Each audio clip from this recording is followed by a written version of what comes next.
আজ আমাদের হযবরলর প্রাণপুরুষ শ্রী শীতাংশু চৌধুরীর জন্মদিন। এই আমাদের শীতাংশু চৌধুরী। আরেকজন ভদ্রলোক ডাক্তার তীর্থঙ্কর দত্ত, এনারও জন্মদিন আমরা পালন করলাম বললে ভুল হবে। উনি আমাদের গ্রুপে নতুন এলেন। গত সপ্তাহে ওনার জন্মদিনটা পালন করা হয়েছিল, কিন্তু কোনো উপহার দেওয়া হয়নি। আজকে শীতাংশু চৌধুরীর জন্মদিন পালনের সময় ওনাকেও ছোট্ট একটা উপহার দেওয়া হয়েছে। এবার অনুপ ভট্টাচার্য, আজকে আমরা এমন একজনের জন্মদিন পালন করতে চলেছি who needs no introduction. He is none other than Sitanshu Chowdhury. Sitanshu Chowdhury আমরা আসুন শীতাংশু চৌধুরী আমরা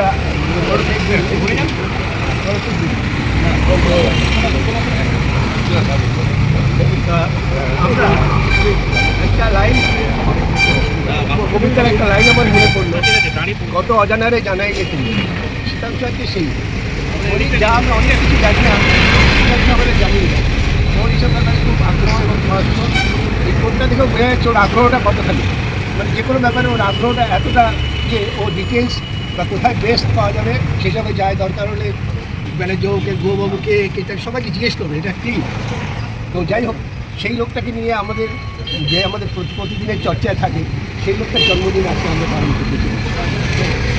তো আমাদের এই জন্মদিন পালনটা এমনিতেই খুব বিশেষভাবে পালিত হয়। আজকে একটা বিশেষ দিন, যে হযবরলা মনোগ্রাম শীতাংশুর জন্মদিনে ওপেন করা হয়। তো এই উপলক্ষে আমি আমাদের মাস্টারমশাই আরাগকে দুটো কথা বলছি। আমার পূর্বজ অনুপবাবু অনেক কথাই বলে দিলেন, আর নতুন করে শীতাংশু বা আমাদের প্রিয় গুরু, তার অধিক কিছু বলার আর নেই। খুব সরল সাদাসিধে সাংসারিক এবং সামাজিক মানুষ। যতটুকু গত 1.5 বছরে দেখেছি, শীতাংশু চৌধুরী একটি এমন মানুষ যাকে সহজেই মানুষের সঙ্গে মিশতে পারে এবং খুব প্রিয় হতে বেশি সময় নেন। যার থেকে তার মধ্যে একটা অদ্ভুত একটা আকর্ষণ শক্তি আছে, যেটা আমার ব্যক্তিগতভাবে লাগে। তো আমরা সবাই এই শুভ জন্মদিনে ওনার দীর্ঘায়ু, শান্তি এবং সুখী জীবন কামনা করি। উনি সবাইকে নিয়ে, পরিবারের সবাইকে নিয়ে স্বাচ্ছন্দ্যে ভালো থাকুন এবং বহুদিন ধরে আমাদের নানা রকম কার্যপাহীর সঙ্গে যুক্ত থাকুন, এইটুকুই বলছি। মিস্টার রানা ঘো এত সুন্দর করে বললেন, শীতাংশুর একেবারে পুজোর ডেমোগ্রাফিটা একদম সবার সঙ্গে তুলে দিলেন। আমার খুব ভালো লাগলো। এই শীতাংশু সম্বন্ধে অনেকেরই অনেক কিছু বলার আছে, লাস্টে আমরা শীতাংশুর কাছ থেকে শুনবো। তো এখন আপনার সামনে কিছু বক্তব্য রাখছেন ডাক্তার দত্ত। তার আগে একটু বলে নিই, এই ডাক্তারবাবুকে পেয়ে আমরা বিশেষ গর্বিত এবং আমাদের কিছু মননশীল লোকের দরকার, যেখানে ডাক্তারবাবুর মতো আরও কিছু লোক, বা উনি আমাদের এখানে এসে সংখ্যা বাড়াননি, আমাদের আরও একটু মানসিক শক্তিও বাড়িয়েছেন। সেই জন্য ওনার শুভাগমনকে উপলক্ষ করে সবাই একটা করতালি। এই শীতাংশু জন্মদিনে আমরা এখানে সবাই জড়ো হয়েছি, সত্যি খুব ভালো লাগছে। উনি আমার পাশের ব্লকেই থাকেন, ওনার সম্বন্ধে অনেক কিছু শুনেছি, অনেক কিছু জানি। শুধু মানে সামাজিক বা খুব প্রিয় লোকজন, সবার প্রেমিক মানুষ, প্রেম করে বিয়ে করেছেন, এগুলো জানিয়ে নতুন সঙ্গে জানেন না আপনারা? জানতাম না, জানতেন না, জানলেন না। কিন্তু না বলেছিলেন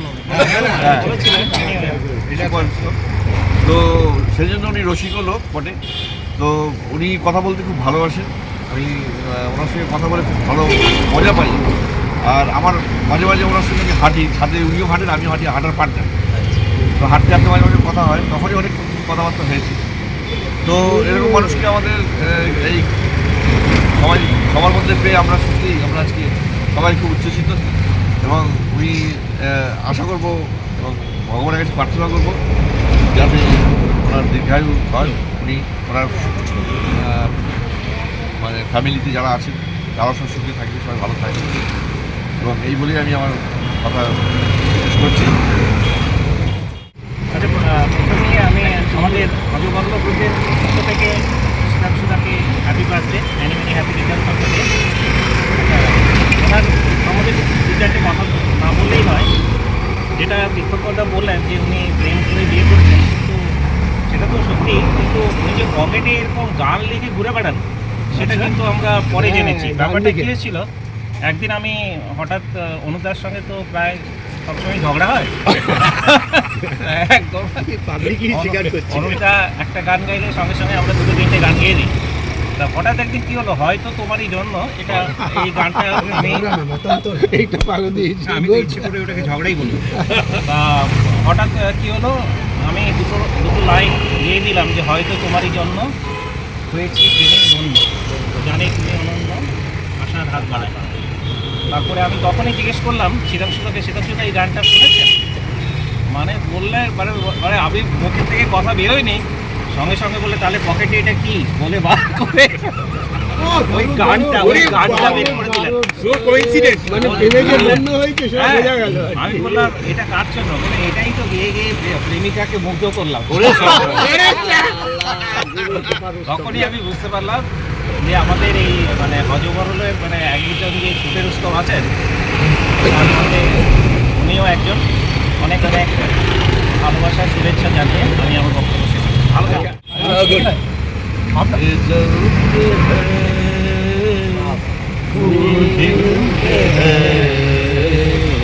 बड़ी मुश्किल से मगर दुनिया में दोस्त मिलते हैं, ये जलते हैं।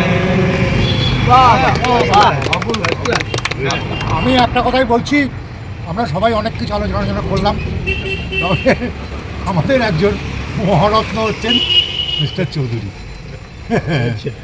আজকে আরেকটা জন্মদিনের শুভেচ্ছার জন্য সবাইকে অশেষ ধন্যবাদ। তবে আমার ক্ষেত্রে অ্যাডজেক্টিভগুলো খুব একটা বেশি হয়ে গেছে, মানে আমি কনস্ট্রাকটিভ ক্রিটিসিজমকে বেশি ওয়েলকাম জানাই, কারণ যেখানে ইমপ্রুভ করার জায়গা থাকে, but if you raise somebody too much you cannot improve there. একটা কথা আছে, কারণ জিন্দা থাকতে নিন্দা হবেই। এবং আমরা যে আপনার কী বলে এই যে চাণক্যর অনেক গল্প শুনি, চাণক্য নীতি শুনি, ওনাকে একবার সবাই জিজ্ঞেস করেছিল আপনি kindly give me the definition of poison. He told that excess of anything is poison. So you should not praise anybody too much, neither you should abuse somebody too much. তারপরে আমি মনে করি আমাদের জীবনে অনেকের অনেক ঘটনা ঘটে, কারোর আবার ঘটে না, কেউ মনে রাখে, কেউ আবার মনেও রাখে। এই ঘটনাগুলোকে আমি চারটি ভাগে ভাগ করতে পারি। ফার্স্ট হচ্ছে মেমোরেবল, সেকেন্ড হচ্ছে remarkable, third is miserable, and last of all it is miracle. তো আমার জীবনে মেমোরেবল বলতে কিছুই ছিল না, রিমার্কেবলও ছিল না, it was full of miserable. Miraculous ছিল। মিজারেবল, এবং সেগুলো বলতে লাগে it will take minimum 2 hours. I don't like to tell it now. তবে মিরাকুল একটা হয়েছিল, but I will teach it as a miserable plus miracle. When I was a pupil of class 3 in the year 1968, I was suffering from chronic tonsil problem, and it was a major problem. So in Shillong, all the doctors advised to operate immediately, and they have referred me to Calcutta. কিন্তু আমাদের position এতই খারাপ ছিল। ওকে ওকে কুল কুল ঠিক আছে, বলে মাঝে মাঝে সবাই কেন আছে এই জন্যই তো আছে, শেয়ার করার জন্য। তবে এইটাই তো তখন ওখানে লোকাল একজন, ওটা তো আপনি বেরিয়ে এসেছেন, মানে মুখের কথা মনে রেখে আজ কাঁদবেন না, ঠিক আছে? আপনার জন্য ভালো গান সিলেক্ট করেছে। যেখানে কোনো খাওয়ার ব্যবস্থা ছিল না, সেখানে তো কলকাতা যাওয়ার কোনো প্রশ্নই ওঠে না। তখন আমার মা একজন বৈষ্ণব গুরুর কাছে নিয়ে গেলেন। অনেকে বিশ্বাস করে না করে, আমার তো তখন ছোটো অতীতে পড়ি, ওনার নাম হচ্ছে শ্রী শ্রী রাধারমন গোস্বামী। ওই সময়ে ওনার প্রায় 8 লাখ ফলোয়ার ছিল, এখনও 5 লাখ আছে। ওনার আশ্রম হচ্ছে করিমগঞ্জ।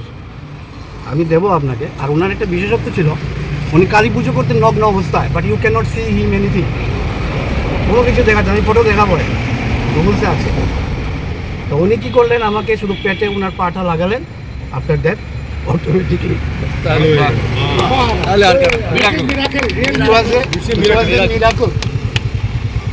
তারপরে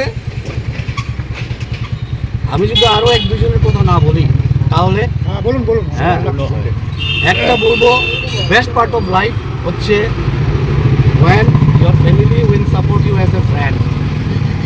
Your family will support you as a friend and your friend will support you as a family. Right. That is the best part of your life. And secondly, একজন রাইটারের কথা আমি বলতে চাই, ওনার কথাগুলো আমার জীবনে খুবই প্রাসঙ্গিক। কেননা ওনার নাম হচ্ছে লীলা মজুমদার, আমার মার নামও ছিল লীলা চৌধুরী।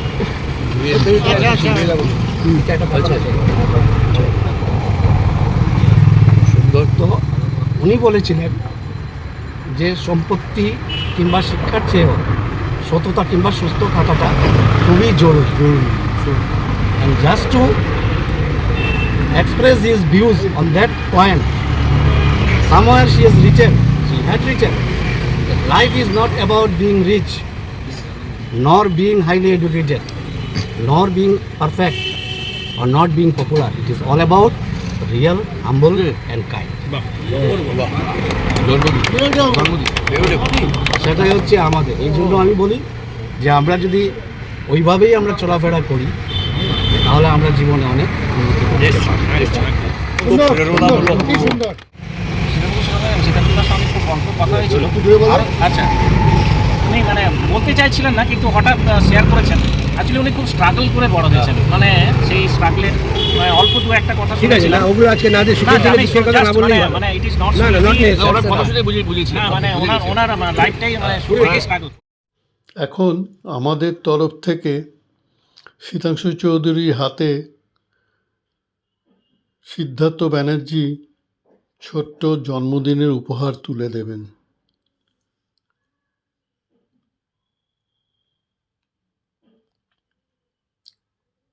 একটি বার্থডে কার্ড, যেটি অনুপ ভট্টাচার্য তুলে দিচ্ছেন, এবং একটি উপহার যেটি রানা গুহ এবং সিদ্ধার্থ ব্যানার্জি তুলে দিলেন। তারপর বিলম্বিত হলেও আমরা ভুলিনি, আমাদের গ্রুপ হজবল্লর তরফ থেকে ডক্টর তীর্থঙ্কর দত্তর হাতেও একটি ছোট্ট উপহার তুলে দেওয়া হলো। কারণ ওনার জন্মদিনটা আমি আগেই বলেছি, গত সপ্তাহেই ওনার জন্মদিন ছিল, পালন করা হয়ে গিয়েছিল। রেকর্ডটা আবার চালাই। থ্রোট বা থ্রোট ইনফেকশনে আমি লাস্ট উইক থেকে ভুগছি। বলেনগে আজকের দিনে আর নির্দিষ্ট দিন শীতাংশুদার জন্মদিনের জন্য গলাটাকে অনেকটা অর্ডারে এনেছি। আই থিঙ্ক ইটস ওকে নাও। আমি একটা গান সিলেক্ট করেছি, নব আনন্দে যাও। এই গানটা হয়তো আজকের জন্যে খুবই অ্যাপ্রোপ্রিয়েট। তো আমি সেই গানটা গাই। হ্যাঁ, চেষ্টা করছি। জাগো আজি নবরবি কিরণে, শুভ্র সুন্দর প্রীতি উজ্জ্বল নির্মল জীবনে, নব আনন্দে জাগো আজি। উৎসারিত নব জীবন নির্ঝর, উচ্ছ্বাসিত আশা গীতি, অমৃত পুষ্প গন্ধ বহে আজি শান্তি পবনে, নব আনন্দে জাগো আজি। নব রবি কিরণে শুভ্র সুন্দর প্রীতি উজ্জ্বল নির্মল জীবনে নব আনন্দে জাগো আজি। শীতাংশু চৌধুরী নিজের জন্মদিনে আমাদের সকলকে কেক খাওয়ালেন এবং সেই আমাদের সকল বন্ধুরা চায়ের সাথে কেক খাচ্ছেন।